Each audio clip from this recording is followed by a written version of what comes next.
Good day once again. Ang atong discussion today is about the structural stability and integrity of a requirement of a concrete building. No, so since our building is concrete, so um, we also need to be knowledgeable sa stability sa atong building structure kay para sa di sad kayo kaning dili kubot ang imong analysis later on.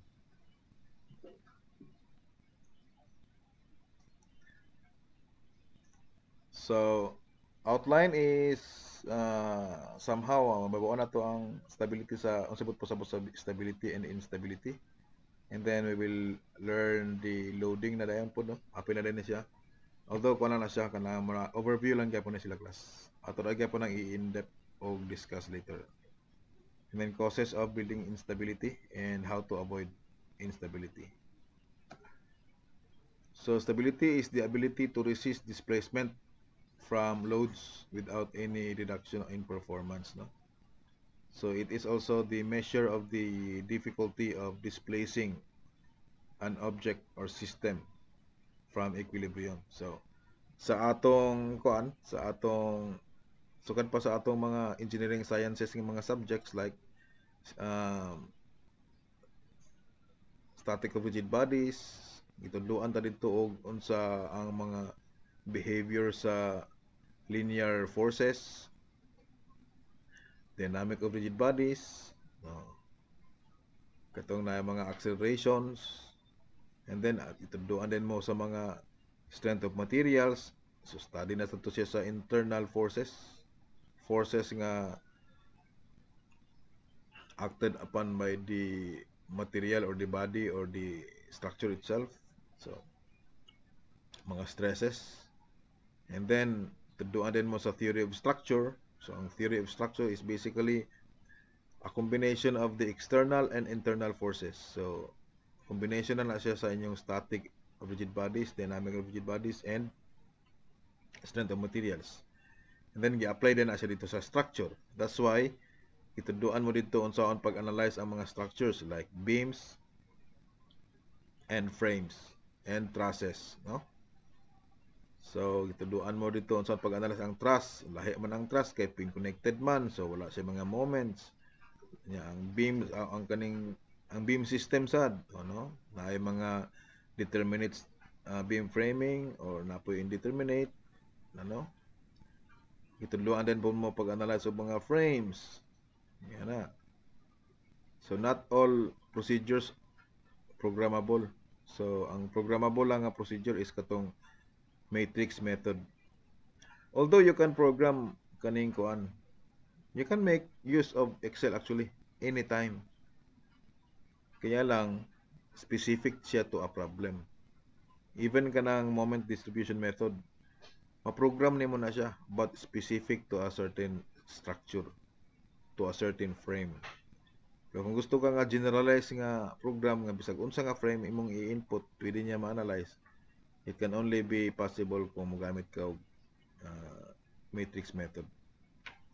So ang stability di ay is the ability sa imong structure nga mo resist og displacement. Discuss mo taghap last time og displacement. So unsa mga less displacement, lateral displacement, horizontal and vertical displacement, yan na din kay rotational deformation. So muna sila. So the ability to resist that displacement, in which the displacements are also caused by the external loading. So unsa man yang ability, unsa may gamiton niya, unsa may gamiton niya nga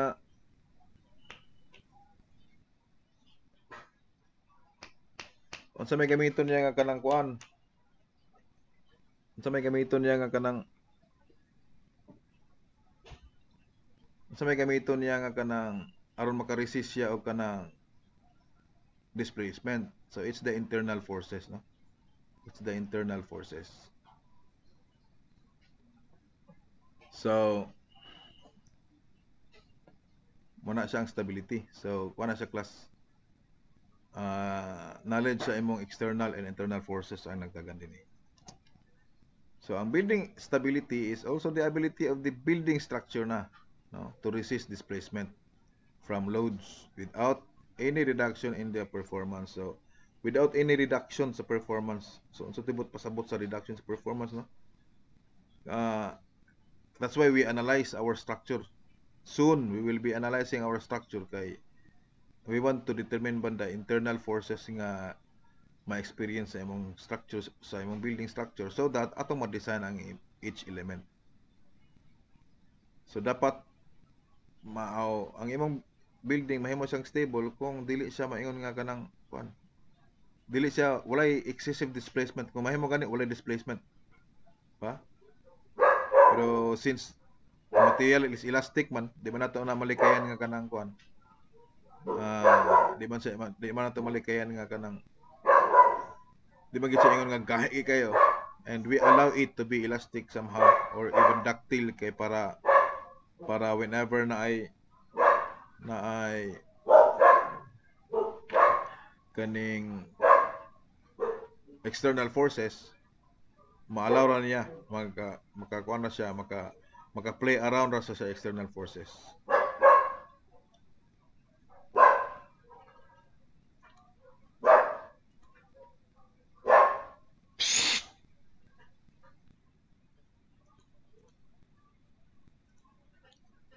So, ang structural stability na yon is the measure of the difficulty of displacing a building component or frame system. So, muna, no? So, muna atong concern sunod. Soon, magsugod na tag-analyze atong building structure. So, ang instability, however, is the tendency of the building to lose its stiffness, experience a noticeably change in geometry, and become unstable.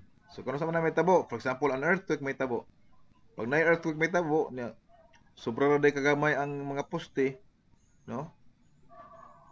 So, dili na niya makaya, meaning malose na niya yan, mawala na yung stiffness, di na siya ka-carry ato. Mahuyang na siya. Pag mahuyang na rin siya, na tendency nga mabuto na yung poste, no? Pag buto, magawas ang kabilya, mga bend ang kabilya, so na-deform na rin siya. Nausab ayang geometry, mahimo na rin siyang unstable. And it can cause other component to also fail. So, ang tawag na domino effect. No? So, yung anan nasa class. So, when instability occurs, the structure loses its capacity to carry the applied loads and is incapable of maintaining a stable equilibrium configuration. So, dili na siya stable. Ano din siya tendency nga kaning ma-collapse. So, magsugod na siya sa component lang una. Pag naisa ka component nga mo fail, na din gitawag nato nga kanang redistribution of stresses. Ma-redistribute. Siyempre kung kamo lugar tanan, for example, o naitulo ka tao, nagkarga og like usa ka log, no? Dako kay nga log. Dako kay nga kahoy giputol, so log na tawag na. Tulo sila ka buok. Dabi karon kay bugat man kayo, so tulo sila ka buok. So ayha ra nila makarga tong log nga labihang dako kung tulo sila ka buok magkarga. Kung duha lang dili. So tuloon gid nila. Or even upat. Okay. Sige upat aron dili kay bugat. Upat sila ka buok. Karon ilang gibalhin ang log paingon sa usa ka place to another place. Tabi kay along the way kay napandol tong isa. So tulo na lang sila ka buok na bilin. Unsay may tabuan na? Medyo mabugatan na sila class. Mabugatan na sila. Panington na sila maayo, no? Kay hihi na sila. Gawas ng singot, gawas ng sipon. Pero kaya pa nila, no? Meaning na redistribute ang load, from upat sila ka buok, so siguro divided 4 pa to. 100 siguro kilonewton ang load niya. Upat sila ka buok, 25 sila tanan. Or approximately nga na hindi man gina ulagan nga may ngana, no? Kay ang nasa tunga mas bugat man gid nang gikarga kaysa nasa daplin, nasa ends. Approximately lang 25. Nya karon kay tulo na lang sila ka buok. So nahimo nang 33. So nabugat na, panington na sila maayo. na pagabot sa unahan kay napandol tong nastunga, no? Or either sa ilang tulo napandol ang isa o dili na nila kaya. So eventually mupahula dag yung duha kay di na nila kaya bang ilang mga kuan mabundak ra nila tong lag kay di na nila kaya. In other words, they failed their purpose. So ilang purpose ato kay ibalhin man nila from one place to another. So mo rin po na sa building class. Pag nay usa ka component diha nga mo fail, na gid ang gitawag nga redistribution of load. Pag na redistribution of load, na tendency nga mo fail dayon tong uban. And when mahitabo na siya, ang tawag na ana karon is domino effect. So what does instability mean? O kani, can a beam be stable if it is provided with reinforcement arranged like this? Pangutana, tubag class. Mas hindi pa zero kay. Oh, nanaman mo 'yung kuan, nanaman mo 'yung RC1 last semester so makasabot na zero mo ani. Nakuha niyo ni class, nasabtan niyo ni.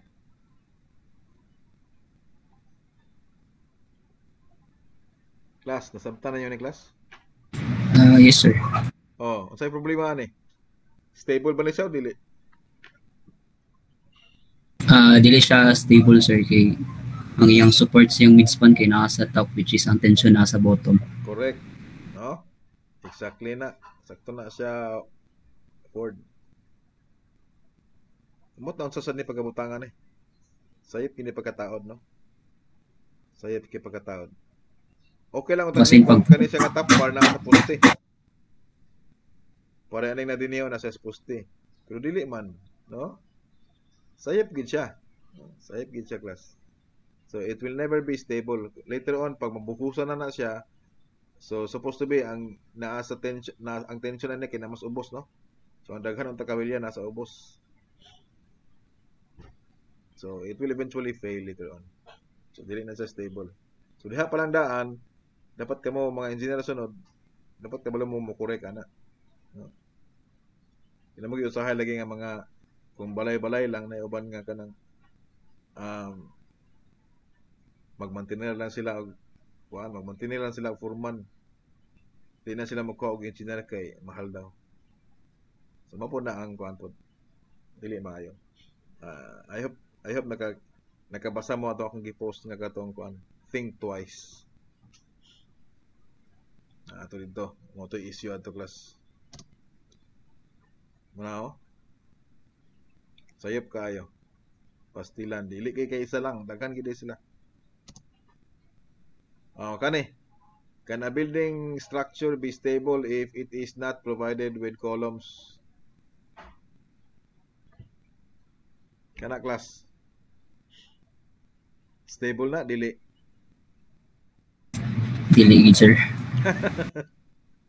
No, although na gitawag nga masonry construction. Na gitawag nga masonry construction actually class. Atong buhos tanan, sir. Halublag tanan. However, naagyapon siya poste man.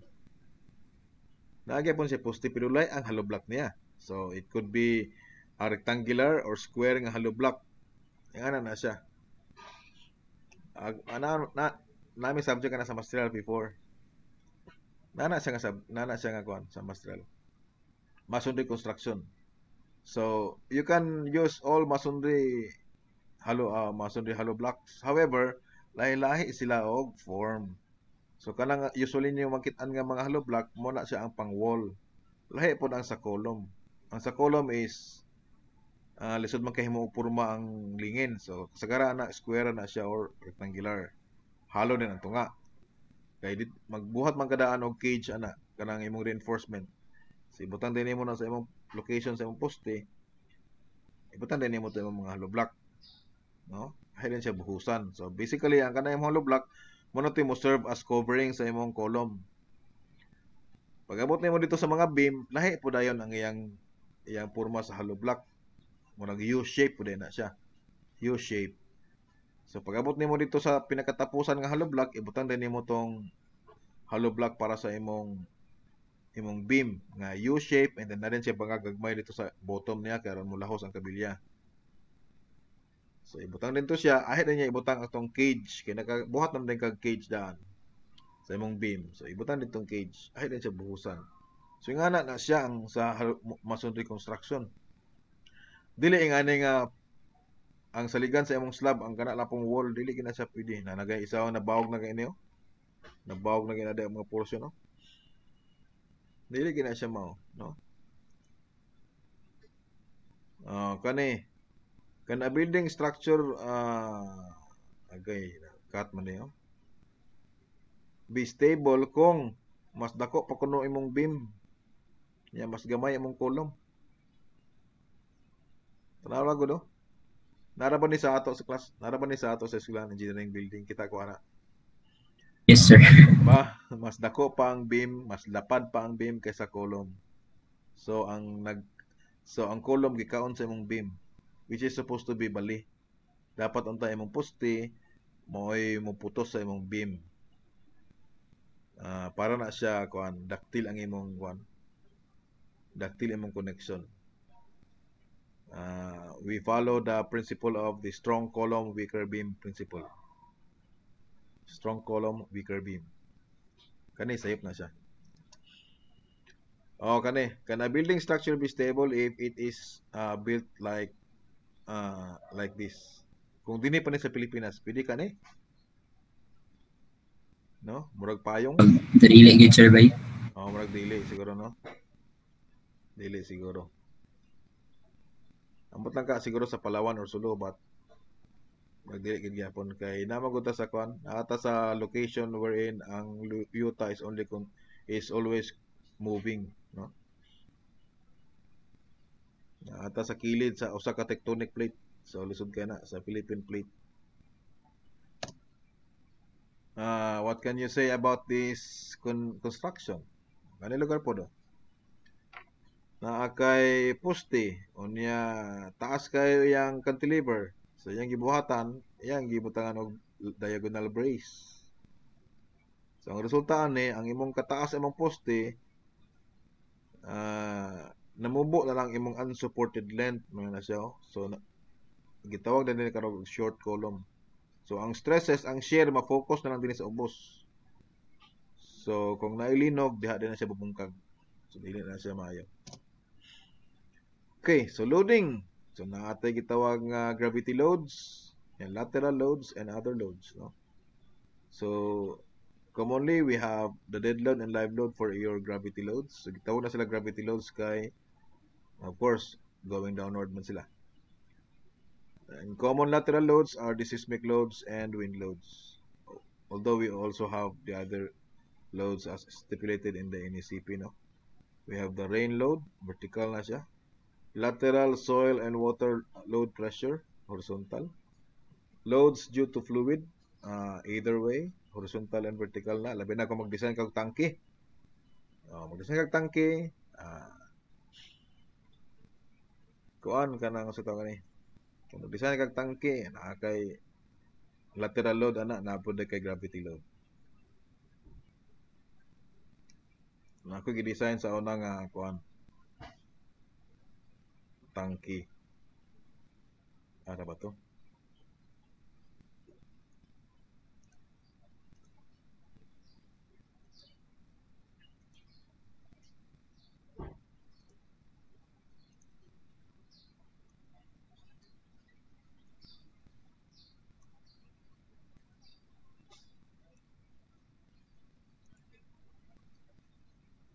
Kailangan mo ni Engineer Factura, no? Ma'am Sheila, no? Si Engineer Factura ang kuan ani sa una, ang engineer ani dito sa Coca-Cola. Sara ba to? Nga ang kabilyada palang daan class gabuhok-buhok na raw. Nagbuhok-buhok ang kabilyada, mura og kanang murag buhok yun, murag kulang na lang sudlayon tungod sa kadaghan sa kabilya, no? Muna siya. Di kay maklaro, no?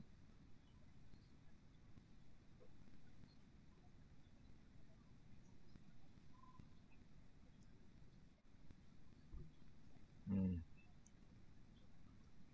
This is actually, mo siya class, oh. This is actually a 7 meters, 9 meters wide, and 14 meters length, and a depth of 8.5 meters nga tangki. Actually, wastewater treatment facility ni sa diya sa Coca-Cola diya sa Villanueva. So yung ana.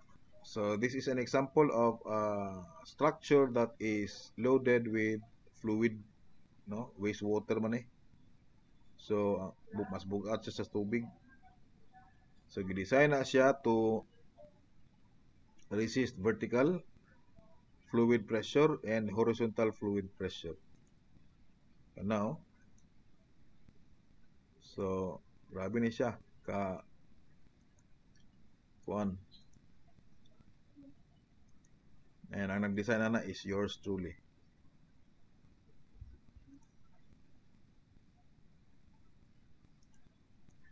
Okay, so funding load is also horizontal and vertical. And then self-restraining forces, pwede sad siya restraining forces man anywhere na siya, like horizontal and vertical gyapon na siya. Just to restrain, like for example kanang magkalot ka, no? Nakay deep excavation kay kalutan nimo ang intero yuta nimo sa imong location sa imong building, kay tukuran ng building, and then nanay tapad nga mga buildings ang imong tukuran. So you need to restrain the soil nga dili siya makakuan mo collapse. So that's either horizontal and vertical kuan kanang resistance. So mo na siya nga mga loads, and napay daghan na sa inisipya mo. Okay, so causes of building instability, geometry and size of the building building component. So katong kaganina nga example ako ginabot sa posting nga mas gamay kaysa column sa beam, size of the building component ato di mao ang yang kuano, di mao. Material property, na mga kaso aning klase nga ang gigamit pag design kay dako kayo nga strength, pero pag sa actual na kay gamay na din kayo, no? Tingala din sila kay pagtanggal sa mga porma kay uy nangliki naman.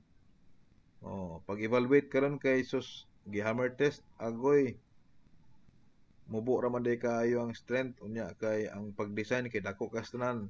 Mo to wala nagtugma ang construction ug ang design. Buckling of a column under compressive axial force. So kani mas gamay ra ang column size ana, no? So siguro pag design ani nga column kay axial ra ang i-consider. Unya dai kay in the real scenario kay naman day moment.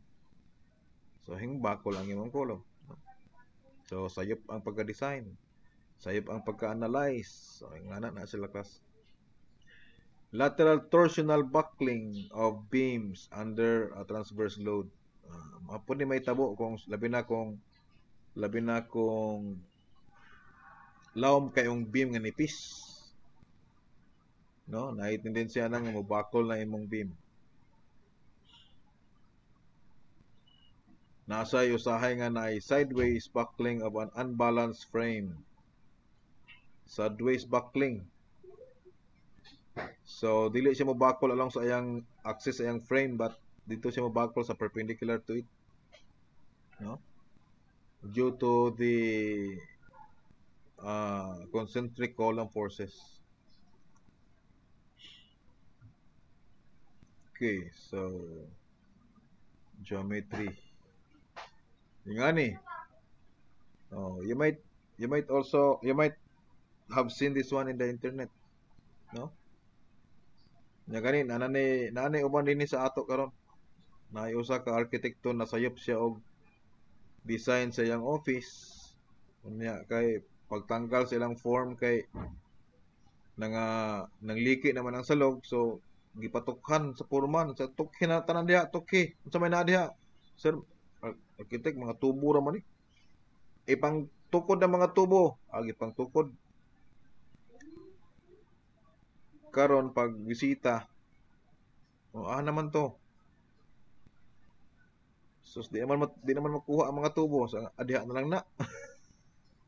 Muna karon nga gihimong design nagtuo sila nga design to. Ng mga tubo-tubo nagtuo sila nga design to siya.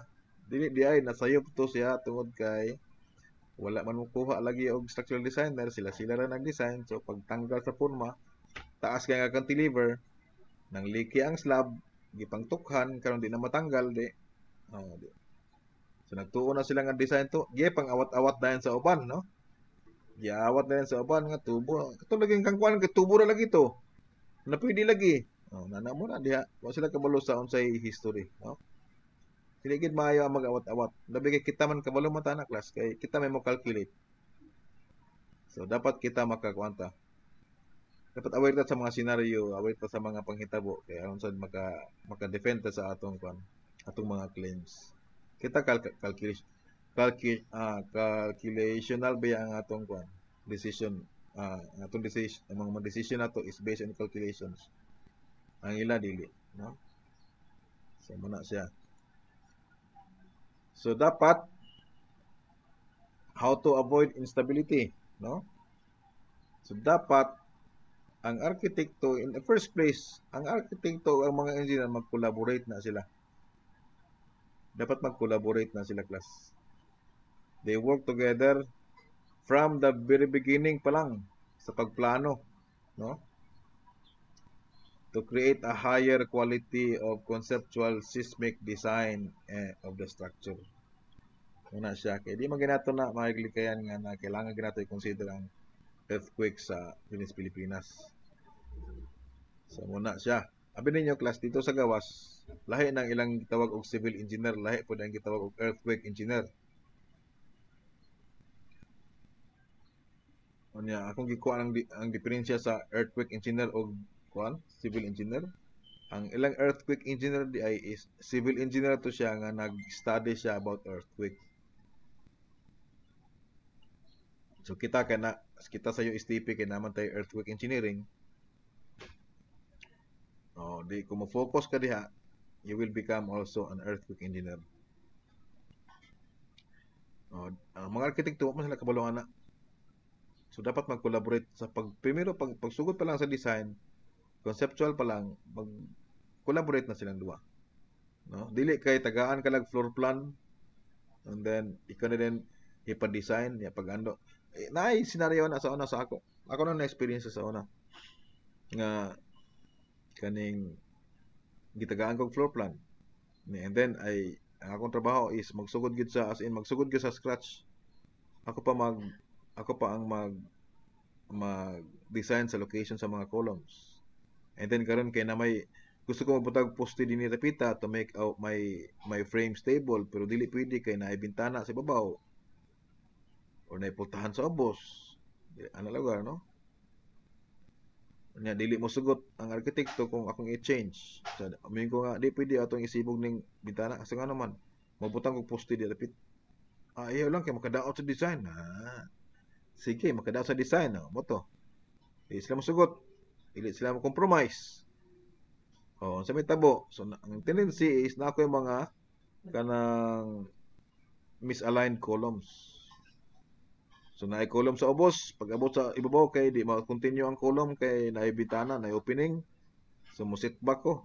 So na ako yung tawag nga planted columns. Columns nga nagtungtong dito sa beam. In which dili na siya maayo. So ang resulta, submit tayo ko sa akong structural plan. Bay, unsa lagi ning dagko mo kaning footing nimo?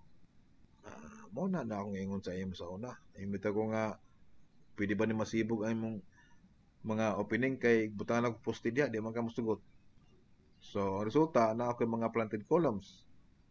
For all you know, planted columns will produce an induced moment. So induced bali supposed to be wala na unta na siya. Pero kay sa ana nga kanang scenario nga na kay posting nga nagtungtong sa beam, it will produce an induced moment dito sa imong beam. Dako kana ka concentrated load ba na siya dito sa imong beam. So imong beam will produce a massive or dako kayo nga moment. Kato nga moment makontribute siya sa lower nga columns. Siyempre karon dako na din kay moments imong columns. And then it will go down until dito sa imong footing. So imong i-design na ko imong footing karon with large moments. Therefore dako din kayo ayang area, dako kayang tiil. Dako din kayo imong footing. So muna siya. Sa moto, dako kayo yang footing. Kung nga ano siya nga unsa din ni pagkuan ba? Unsa din aron mo gamay ni ba? Dapat ana tuloy-tuloy ang poste. Ana mo na sa class. Dapat tuloy-tuloy mong columns from ground paingon dito sa pinakaibabaw dito sa poste ay mong building. Kaya aron stable na siya. Nya as much as possible on grid. Kadugayan, kasabot na siguro siya.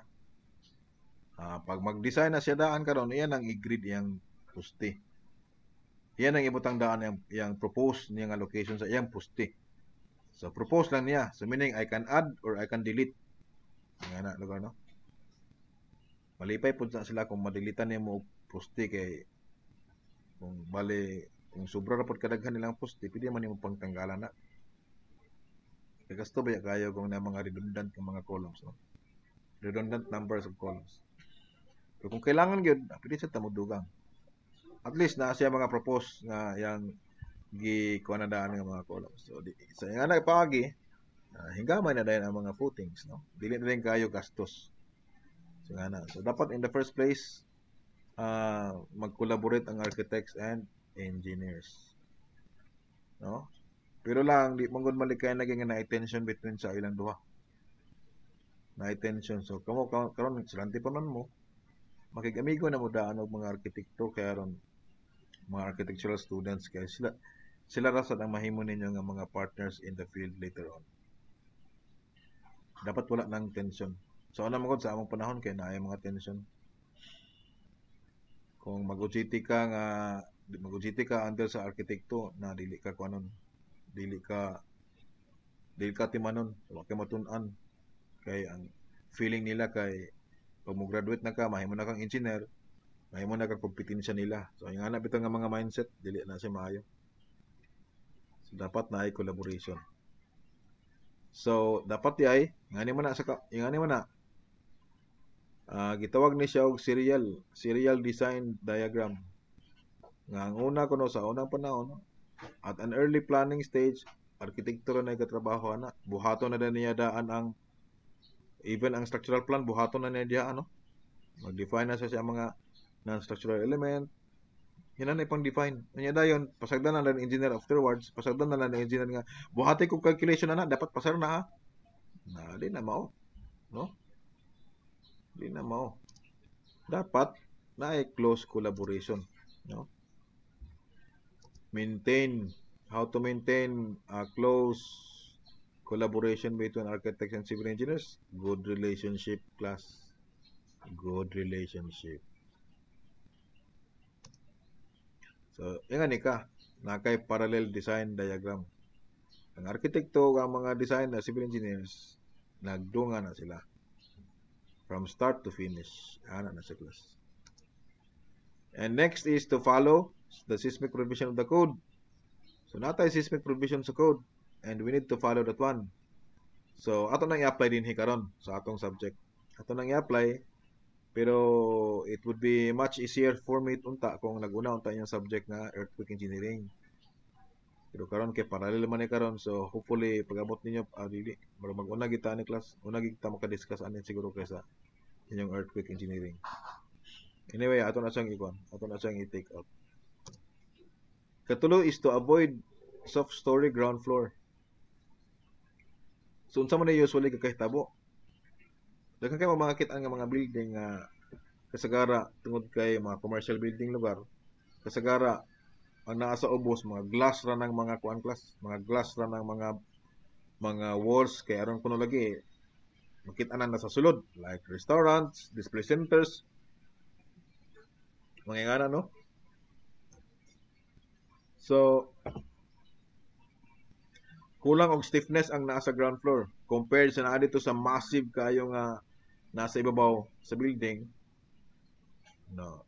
Pag linog na karon, since massive katong nasa ibabaw, una mo fail ang ground floor. No? Muna may tabo sa mga ngani. Pag sway ana, una nahugmo ang ground floor. So ang resulta karon, pareha na oh. Nigpis kayo nga tag-as ang column. Nya massive din kayo ang lubaw. Ba? Pareha ni, sa makani. Murag manig nas Pilipinas, although wala nas Pilipinas although. Pero murag ning nas Pilipinas, murag naa sa kaning ko ano, kala. Kana bang anong gingani man ni? Kay aron nabitay na gingani. Nakoy naila nga engineer nga taga-ubo pa gito siya. Nag-design siya og building nga puro na poste ang ground floor. Ngano daw? Kay aron kuno pag magbaha di mao silang balay. Na, dabi lugag na ay mga truso nga mga kuan.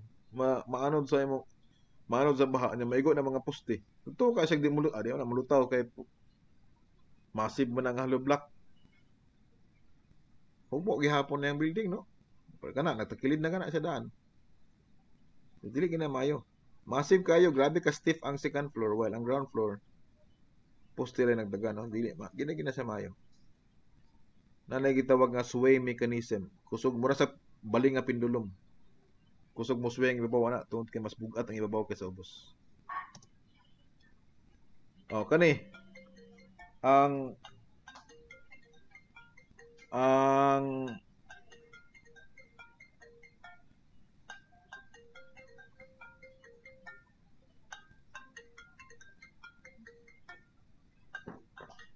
kana siya, ang ground floor na, wala na, human na.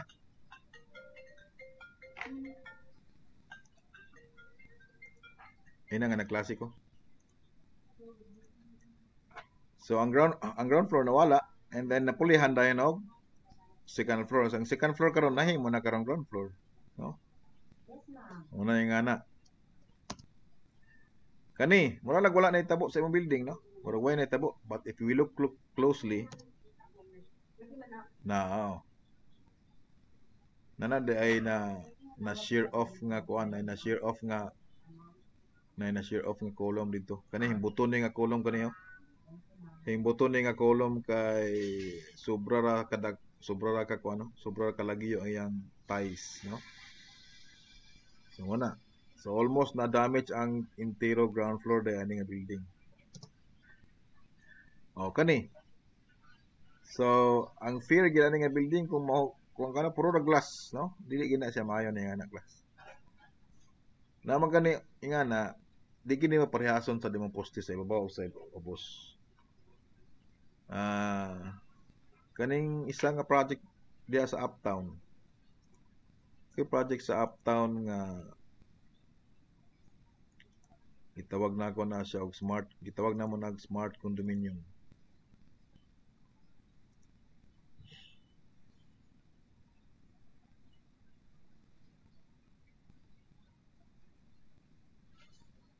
Sarato.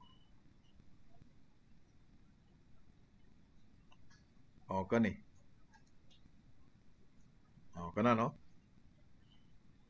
So massive kayo ang ibabaw. Second floor paingon sa ibabaw. While ang ground floor gihimo mang parking area. So puro ra poste, hindi na din portion diha nga naka-glass ra pod, no? So ang gihimo na kuha na is mas dagko ang poste kayo compared sa naa sa ibabaw. So ang mga poste nga nasa ibabaw, gagmay na lang to sila and then added stiffness na lang dayon ang mga walls. While ang naa sa ground floor dagko kay nga poste. More than almost times 2. Almost times 2 or times 3 ang area. Cross-sectional area sa poste. Kaya ron somehow mao ang ilang stiffness, no? Kung i-calculate nimo ang stiffness, mao sila. Later on, kung magamit na mo og softwares can determine the usa man ni sa serviceability requirement ng soft story. So makuha ni siya somehow makalculate na siya sa software. So nabuo na. Hindi kung naa kay soft story, then you need to increase the size of your columns ana nga floor. Another is soft story is second upper floors. Mao gyapon itabo. Kung naay abrupt change sa stiffness imong upper floors, so naay tendency ana klase nga mo fail. Pareha na yung fail ang upper floor. Nga na, oh. Sa na lang na, di na lang magamit. Sayang kayo, no? Avoid asymmetric horizontal bracing. So, avoid daw nimo ang kanang mga large stiffness nga mga component like shear walls. I-avoid daw nimo na class. Kay para dili ma-concentrate sa usa lang ka side ang imong center of mass. Center of weight, no? Center of weight. Pero ani, na-concentrate sa isa lang ka side ang center of weight, no? Yang center of mass nimo nas tunga, no? So layo kay dako kayo ang imong dako kay imong eccentricity ana. So tendency ko maglinog, dako kay ang sway. So symmetric bracing leads to unbalanced distribution of stiffness or mass, which can also lead to eccentricity and torsion of the structure. Mura nga niyo. Ana na siya. Dynamically, mura nga ni class. Dynamically, the building is more efficient if the center of mass and the center of resistance coincide, meaning wala ka eccentricity. Pero rare kay na may tabo. That's why our code nag-limit, nag-set siya og minimum of 5% eccentricity. So in our seismic analysis later on, mag-calculate na sa lateral loads, mag-consider ta at least 5% eccentricity. So this can be achieved by a symmetric arrangement of the lateral bracing element. So dapat kuno at least kung mag-consider ka og shear walls, so naa kay duha ka shear walls at least in every major axis sa imong building. So nga na, no? So it has something to do with the center of mass and center of rigidity, no? So dapat ma-minimize nimong eccentricity para dili kayo dako ang torsion. Kaya niyo, nakidako kay nga weight diya. So kusog kay mo siya motuyok. Yan katong masgaan mo tuy kusog kayo mo labyog sa motong delikado kayo sa class. Avoid bracing offsets. Ang kanang mga bracing offsets like shear walls or diagonal bracing kung kuan steel. Dapat dili is offset. Impre ana. So ang tendensya ni dinhi dapita ang kusog kayo nga dako kay nga stress, no. Luoy kay ang poste og beam di dapita. Ana na ay connection di dapita kay nabalhin ang imong shear wall. Dapat dili ibalhin ang shear wall. Dapat dili gid ibalhin ang shear wall. Tuloy-tuloy na from ground to upper floors. Kaya kung di pa na siya matuloy, so kung asa tong floor nga naay shear wall, mo na putoy stiff. Ang katong walay shear wall dili sad. Dili na mao nga bracing class. Di na mao nga bracing. So ang bracing is ties and rods used for supporting and strengthening various part of the building used for lateral stability for columns and beams. Temporary support for aligning vertical concrete frameworks. So ang focus is to this ang focus nato ana is dapat nakay direct flow sa imong forces, no? Dili na unta madisturbo ang direct flow sa imong forces. Kung naa kay mga offset, ma-disturb ang kana nga flow. So muna siya nga kuan, unang maka-cause og instability. Okay. And we can also it can also ang offsetting is can also weaken the resistance of and reduce the ductility. So ma-reduce pud ang resistance niya. Okay. They cause large additional forces and deformation in their other structural elements. So muna maka-cause yung dagko nga mga kuan kay dili lugar since naay disruption sa kanang flow of forces, distribution sa forces bali. So ang resulta is posible nga matagaan niya og laing munang gitawag karon nga induced forces. Induced kanang supposed to be wala na unta pero tungod kay dili proper ang imong pagka kuan sa imong structure mo nang nahinon hingtungay no na siya nag-exist no na siya. Muna siya class. So muna dili maayo i-discontinue nimo. Di sad maayo i-discontinue. May tabo anang i-discontinue ninyo. Like for example kani, nga ni lugar na siya, dapat na balance ka no. Naa kay mga kaniyo. Naa kay mga shear wall, na kay mga shear wall dapat balanse, no? Dapat balanse sila. Kung naa kay shear wall, dapat tuloy-tuloy from ground paingon dito sa upper floors para yung stiffness is uniform. Pre ana, uniform na siya. Okay, so taas-taas para ni class da. Natay gitawag nga kanang ko ano, dili maayo lugar nang nay mga discontinuity sa imong framing. Nakita gitawag nga floating columns, napud kay gitawag nga setback columns, nakagitawag nga lack of grid in moment frames. So floating columns kanang nagka-deliver ka sa pag-abot nimo sa ground second floor, nagka-deliver ka kay to give way with the kanang mga labi na sa kanang mga commercial building nga nasa downtown lugar no, sa more populated area nga ang ubos anak sa ground floor kay butang na mga hallway no, na mga hallway or kanang mga sidewalk nya pag-abot sa second floor or third floor mo offset na din ka. Mo na floating column tawag ana. Ang floating column is kanang kanina skilled floating column. Kanang na mga poste sa mga dapplane pero wala mo lahos paingon sa ground. Floating column ang tawag. Dili na maayo kay maka-produce siya og more stresses dito sa ubos. But if it is called for the design, then you need to have large sections sa imong mga component dinha kay para mabalansi sa stiffness dito sa babaw. Na siya. So setback columns ingani may tabo. So makakos siya og dagko nga moment dito sa imong mga beams og shear no, dagkog shear. So manay tawag kuan no, manay resulta sa setback columns. Ako ay nag-discuss sa inyo no, lack of grid. Ako ay nag-discuss sa inyo. Okay, structural wall opening. Muna yung discontinuity sa imong shear wall. So muna may tabo. Sa deformation muna may tabo no. So dapat aron uniform ay ang deformation, continuous dapat siya. So axial load, dagko kay axial load may tabo dito sa external column kung gamay ra kayo ang imong shear wall dili continuous. Dapat lahos kay para uniform sad. Muna ang shear force, shear stress, dagko din kay shear kung anas ibabaw no.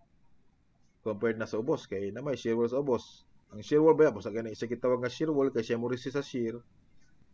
Kung dili nimo na i-continue pa si babaw, so katong naibilin nga walay shear wall dagko gito sila shear. Kung na-continue siya, mas gamay ra sila shear, so mas ekonomiya ka. Moment diagram. Di ba? Ang diagram lang, tanawon nimong diagram, it will speak on itself. Kanipod, naglutaw. Sa lower floor may wala. So, bali atong ganina. Mao gyapon ang senaryo. Mao gyapon ang mahitabo. Okay? So, dapat mag-provide ka og 2 slender reinforced concrete structural walls in each principal direction. Balag asa dapat mabutang basta kay in each principal direction na kay at least duha. Aron balansi. Avoid short columns. Amo na ni ron. Katong kanina lang i-explain. Short column kaya na may tabo nga kung na short column na siya tungod aning mga naputol nga mga walls kay gihimong railing, gihimong kanang barrier lang ano di mulahos mura parking area man parking area. So initially ang column taas kay na siya but tungod aning naputol nga wall mubo na lang ang iyang unsupported length. So paglinog X diretso ba muna may tabo. So to avoid that one pwede nimo ilayo nimo imong butangan nimo og wall pud sa kilid para somehow ma-stiffen gyapon siya. Separate adjacent building by joints. Kana to take note, nabaya kay lateral displacement sa imong mga building. Hindi na sila parehas kay di sila pareha og kuano. Katong akong na-mention last time nga nakay story drift. So ang story drift ma-accumulate man na siya kung ma-add na tanan nimong height, paingon dito sa ibabaw, taas na siya. Ya kung dili sila parehas, dapat na ginay gap diya class, na gap. Or i-separate nimo sila by joint. Usually ana butangan og mga damper, rubber dampers. Kani, nahitabo ani is ang kaning natumpag is bag-o ta na siya. Bag-o. Extension sa daan. So na tendency is naguba hinoon be. Collapse building was an extension o lagi. Hing collapse hinon siya kay daan man stronger man ning daan kay hing age na biya ni sila. Ang concrete biya mo age ang while mo age na siya kay kakadako yung strength nya kani bag-o pa dili match tumpag hinon siya kaya dili sila pareha og lateral displacement. Favor compact plan configuration. So I would discourage you nga mag-ingani inyong mga floor plan class maka L. Kung mahimo rectangular ingana lang rectangular ay lang po ng square pod nga pareha pod og square lang gyud nga square kay wagi kay challenge dia. Ay lang po ng square. At least rectangular. Pero kung na mga ingani bitaw, kung na ingani sa inyong configuration naka L, ang maayo ang buhaton inyo ginang butangan og seismic gap so mabulag sila maduha sila ka building.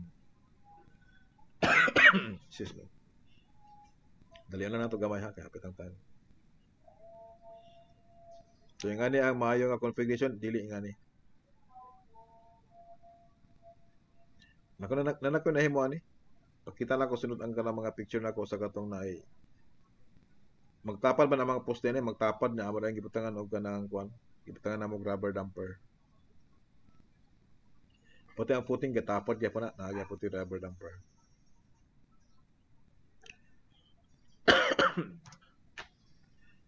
Because columns are susceptible to both axial shear and flexure stress, it is necessary to follow the design codes and limitations.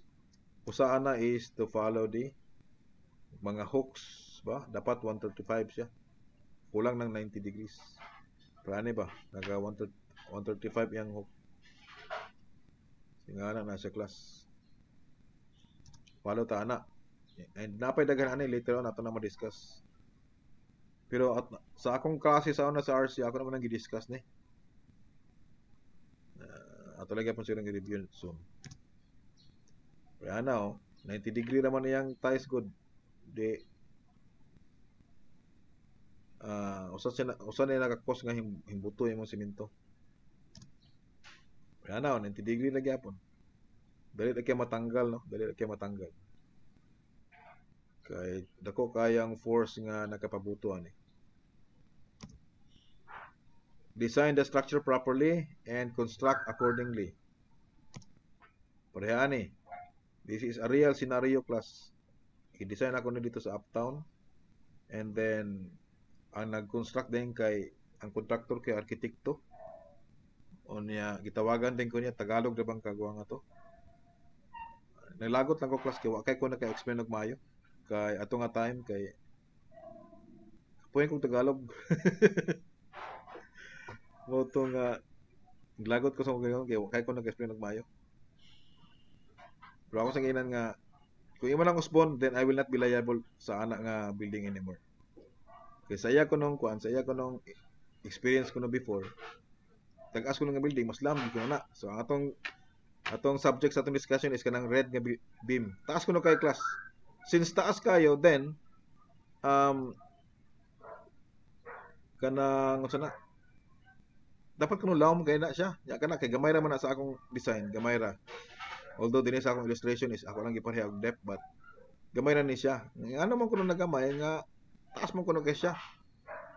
Wala siya kabalo nga sa akong pag-design ako nang giputol-putol. Giputol-putol na ko na siya ana. So sa akong pag-design is kaning taas kay nga beam, intermediate beam ra na siya. Ang nag-support sa iya is nahulog lang nga tulo ni ka section. So ang una nga section din hidapit sa right is supported by a column and a beam. Column and a cantilever beam. Kaning nasa tunga is supported by a cantilever beam and a cantilever beam. Katong nasa left is supported by a cantilever beam and a column. So namubo na lang iyang length. So kay mubuo naman kayang length, gamay na yang load, gamay na gyud siya nga beam. Dili gyud siya kailangan taason. Ang iya kay taas kuno kayo.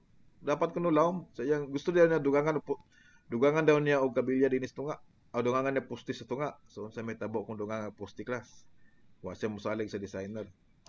Ingana ang senaryo sa elastic curve sa iyong building. Kita na yun ni class?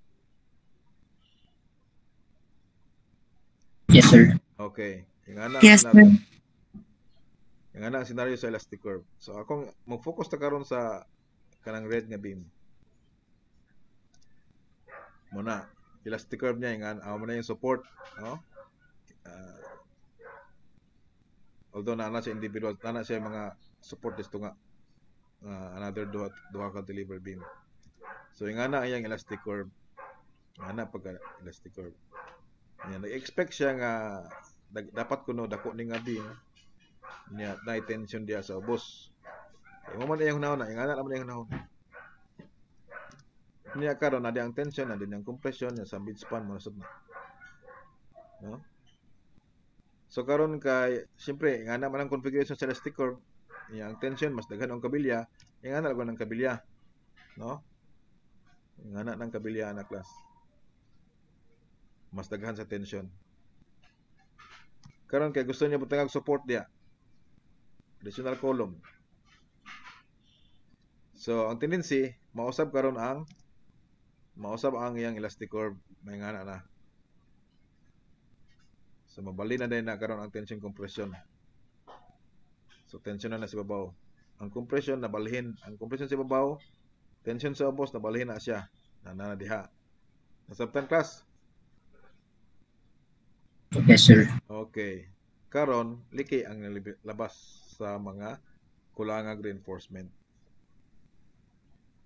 Nakuha ninyo ang idea? Yes, sir. Yes, sir. So dapat dili Yes, sir. dapat dili ka magpataka og dugang-dugang og poste diha without even analyzing the structure. No? Arkitekto to siya pero kontraktor daw to siya. Dugay na kuno siya nga kontraktor pero arkitekto siya wa siya kabalo sa unsa iyang ginabuhat. Dapat dili siya magkuan. Bata pa ko ato nga time. That was about mga in the year 2009. 10 years ago. More than 10 years ago. So muna ako na yung example. Kaya mo na yung mga hinungdan nga kakaliki na nun ilang mga structure kailang i-modify ang design. No? So design footing foundation separately per column.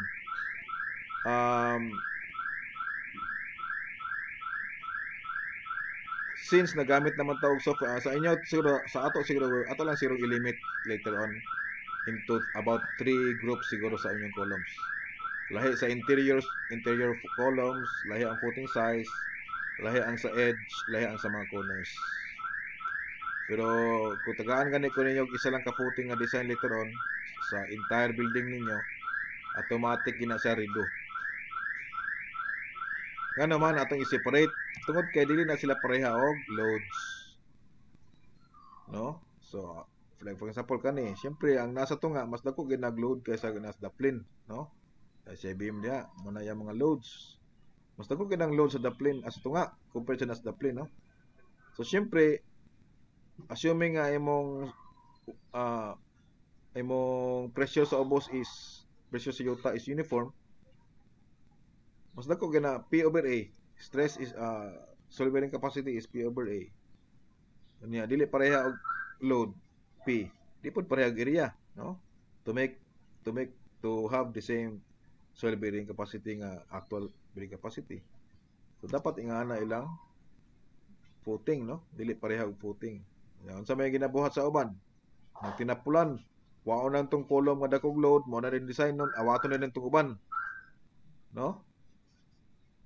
So katong mga nas daplin nga gagmay ra og load, when time nga mositol na ang building, dili na siya makasitol tungod kay dako kay ang bearing area, dako kay ang resistance, nya gamay ra iyang load nga makapasitol, so di siya kasitol. Ang mositol katurang tunga. So liki na po dayon imong beam, pati pang wall na muliki. No? Manang usahay nga na mga wall nga mangliki, ay finishing ra ni. Gi patch Liki gyapon. Ay dili maayo ang wall footing ani. Di gyud nagsettle gyud ang poste kay dili maayo ang pagka design sa footing ona sa class. That's why sa ingani like for example kani akong design man is before. So kana nga building. Di gyud na sila pareho og footing, no? Lahi gyud ang footing. Kay lahi man og load. Kani lugar, this is a residential building. Ito kaya na commercial to. O kana lahi pa na sila og footing. Kani naa diha sa Bulwa. Lahi pa na sila og footing kani kay dako ni sila kay fish pond ni sa unang yuta. So muna na ako'y retaining wall sa isig kakilid. Kani dalan man din eh. So na ako'y retaining wall sa isig kakilid. Tambakan nagyuta. Yan na rin dagko nga mga footing and tie beams. Kana sa malay-malay man nga hospital. 6 stories ra ni originally pero naimo nang 7 karon. Di sad sila pareha og footing. Sige na. Since later on mo gamit naman mo mga softwares, pwede ra gid nimo designon individually ang mga footing. Pero sa atong project karon ato lang i-limit at least 3 siguro. Lahi sa interior, grupuhon nimo sa interior, lahi sa mga edge, ug lahi sa corners. Okay, in conclusion, many building owners and architects are still of the mistaken opinion that it is sufficient to include the civil engineers only at the end of the design stage para makalculate sa atong structural design. So, misconception na. This is a bad approach that may have serious consequences and cause significant additional cost later on. Labi na gid later on mo. Kung nanay mga linog, nanay kay mga kuan makapulikin din tawag retrofit. Mahal na ba kayo? Even the cleverest calculation and detailed design cannot compensate the errors and defects in the conceptual seismic design of the structure or in the selection of the non-structural elements in particular, partition walls and facade elements. It is important that there is a close collaboration between architects and engineers from the earliest planning stage of any building project in order to ensure a good outcome, guarantee structural safety, reduce vulnerability, and limit costs. By doing so, both partners contribute with different yet indispensable expertise. No? The architect deals primarily with the aesthetics and functional design, while engineers produce safe, efficient, economical structures. No? So this is why collaboration between architects and engineers must start from the first design draft. Okay. Following the structural and seismic code of the design will not just help produce a safe and efficient structure, but also give confidence to the engineer to deliver what is expected from him. Muna sa class. Thank you for listening and good day.